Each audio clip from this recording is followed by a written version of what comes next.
جب کہیں زلزلہ آتا ہے تو اس کا مرکز تلاش کیا جاتا ہے ہمیشہ کہ اس کا مرکز کیا ہے. تو اس وائرس کا مرکز کیا تھا؟ اس کا مرکز تھا ووہان.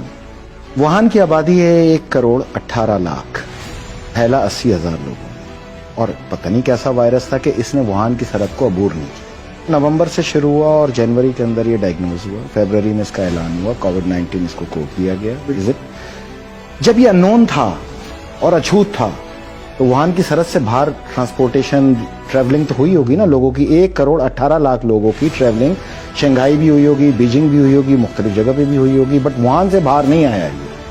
تو اس کا مطلب واضح طور پہ یہ ہے کہ یہ پھیل نہیں رہا تھا، یہ پھیلایا جا رہا تھا. دیکھیں یہ دنیا میں ایک ورلڈ وار چل رہی ہے، بغیر گولی چلائے دنیا کی ایک ورلڈ وار چل رہی ہے. جب یہ وار کا اختتام ہوگا اور دنیا کھولنے کی طرف آ رہی ہوگی تو تقریباً 30-35 ملک جو ہے وہ نقشے سے مٹنا شروع ہو جائیں گے automatic due to the economical crisis.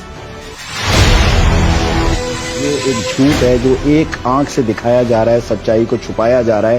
Pakistan کا سینیٹر تو بہت پاورفل ہوتا ہے، بٹ امریکہ کا سینیٹر تو ورلڈ وائڈ پاورفل ہوتا ہے. جبکہ اسکاٹ جینسن ڈاکٹر اسٹیٹ کے میڈیکل ہیڈ ہیں، یہ ان کا اپنا اسٹیٹمنٹ ہے کہ ہمیں محکمہ صحت سے یہ بتایا گیا امریکہ کے کہ آپ کے پاس دمہ کا، بخار کا، کھانسی کا، زکام کا، ضعیف یا الرجی کا کوئی بھی پیشنٹ آئے آپ اس کو کووڈ-19 میں لکھیں. پھر وہ آگے بتاتے ہیں کہ 88 سالہ یہ لائیو انٹرویو دیا ہے انہوں نے امریکن ٹیلی ویژن پہ. انہوں نے کہا کہ 88 سالہ ایک پیشنٹ جو ہے وہ میرے پاس ایکسپائر ہوا. یہ ان کا اسٹیٹمنٹ دیکھیں، یہ لیں. 88 سالہ پیشنٹ ایکسپائر ہوا اور مجھ پہ یہ دباؤ آیا کہ اس کو آپ کووڈ-19 کے اندر کاؤنٹ کریں. میں یہ غیر اخلاقی اور غیر قانونی کام نہیں کر سکتا. امریکہ کے اندر پولن الرجی سے بھی جو متاثرہ پیشنٹ آ رہے ہیں ان کو کرونا کے اندر تشخیص کرنے کی ہدایت جاری کی. قیاس رائے تو پاکستان میں بھی جو ہے قیاس رائے نہیں ہے، یہ سینیٹر ہے بھائی، یہ آفیشیل اس کا اسٹیٹمنٹ ہے، یہ اس کی بہادری ہے، یہ امریکی معاشرے کی عکاس ہے. ہم یہاں پر بھی دیکھ رہے ہیں امریکن معاشرہ جھوٹ سے پاک معاشرہ ہے. انہوں نے اس کی بنیاد اس چیز پہ رکھی ہے. امریکن معاشرہ انسان دوست معاشرہ ہے. امریکی حکومت جو ہے وہ کسائی ہے، وہ فرعون ہے، وہ یزید ہے. دو مختلف چیزیں ہیں وہاں پر. ہم امریکن معاشرے کو سپورٹ کرتے ہیں، امریکن گورنمنٹ کو نہیں. میں پاکستان کے میڈیا سے صرف اتنی بات پوچھ رہا ہوں، آپ 100 تقریریں دکھا رہے ہیں، 10,000 مر گئے، 8,000 مر گئے. کیا پاکستان کے میڈیا کو امریکن سینیٹر کے اس بیان کو کوڈ نہیں کرنا چاہیے؟ کیا وجہ کیا ہے؟ سچائی ہے. اگر یہی سچائی ہے تو کیا وجہ ہے کہ اپنے آپ کو یہ دکھانا کہ دیکھیں جی اگر میں نے نہیں پھیلایا، میرے یہاں بھی لوگ مر رہے ہیں، یہ دکھانا. دنیا کا پریشر اب وہ نہیں سہ پائے گا. میں نے آپ سے کہا تھا کہ یہیں سے اس کی تباہی اور بربادی کا آغاز ہوگا، جہاں پہ دنیا کے کم و بیش 100 سے زائد ممالک اس کے خلاف بغاوت کا اعلان کریں گے. ایون کہ آنے والے دنوں میں آپ دیکھیں گے کہ تمام ممالک ہاتھ اٹھا لیں گے کہ ہم تمہارا قرض نہیں دیتے. تم نے یہ وائرس انجیکٹ کیا جس کی وجہ سے ہماری اکانومی تباہ ہوئی، اور پاکستان کو اس میں سر فہرست ہونا چاہیے. یہ ایک ریسرچ انویسٹیگیشن کا اصول ہے کہ آپ کہتے ہیں ہو از دا بینیفیشری. بالکل ایم آئی رائٹ.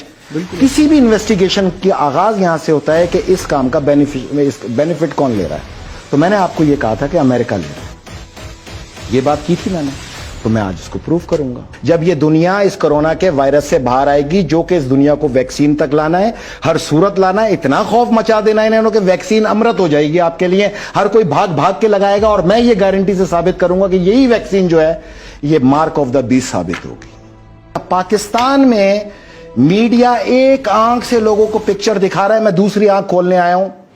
پاکستان کا تھا 154 روپے 5 پیسے، آج ہے 167. اوپن مارکیٹ ہے 168.50. اچھا 167 پہ آئے تو پاکستان کا روپیہ ڈیویلیو ہوا 8.44. تو یہ پوری دنیا نہیں ہے. یہ کس سے یہ شرح کس سے ناپی جا رہی ہے؟ ڈالر سے. ختم ہو گئی تو پوری دنیا کیوں کہہ رہے ہیں آپ؟ علاوہ ڈالر کے، علاوہ امریکہ کے، پوری دنیا کے. میں ماننے کو تیار ہوں. صنعت ہماری بھی بند، امریکہ کی بھی بند، آسٹریلیا کی بھی بند، کینیڈا کی بھی بند. جہاز رانی ہماری بھی بند، امریکہ کی بھی بند، کینیڈا کی بھی بند، سب کی بند.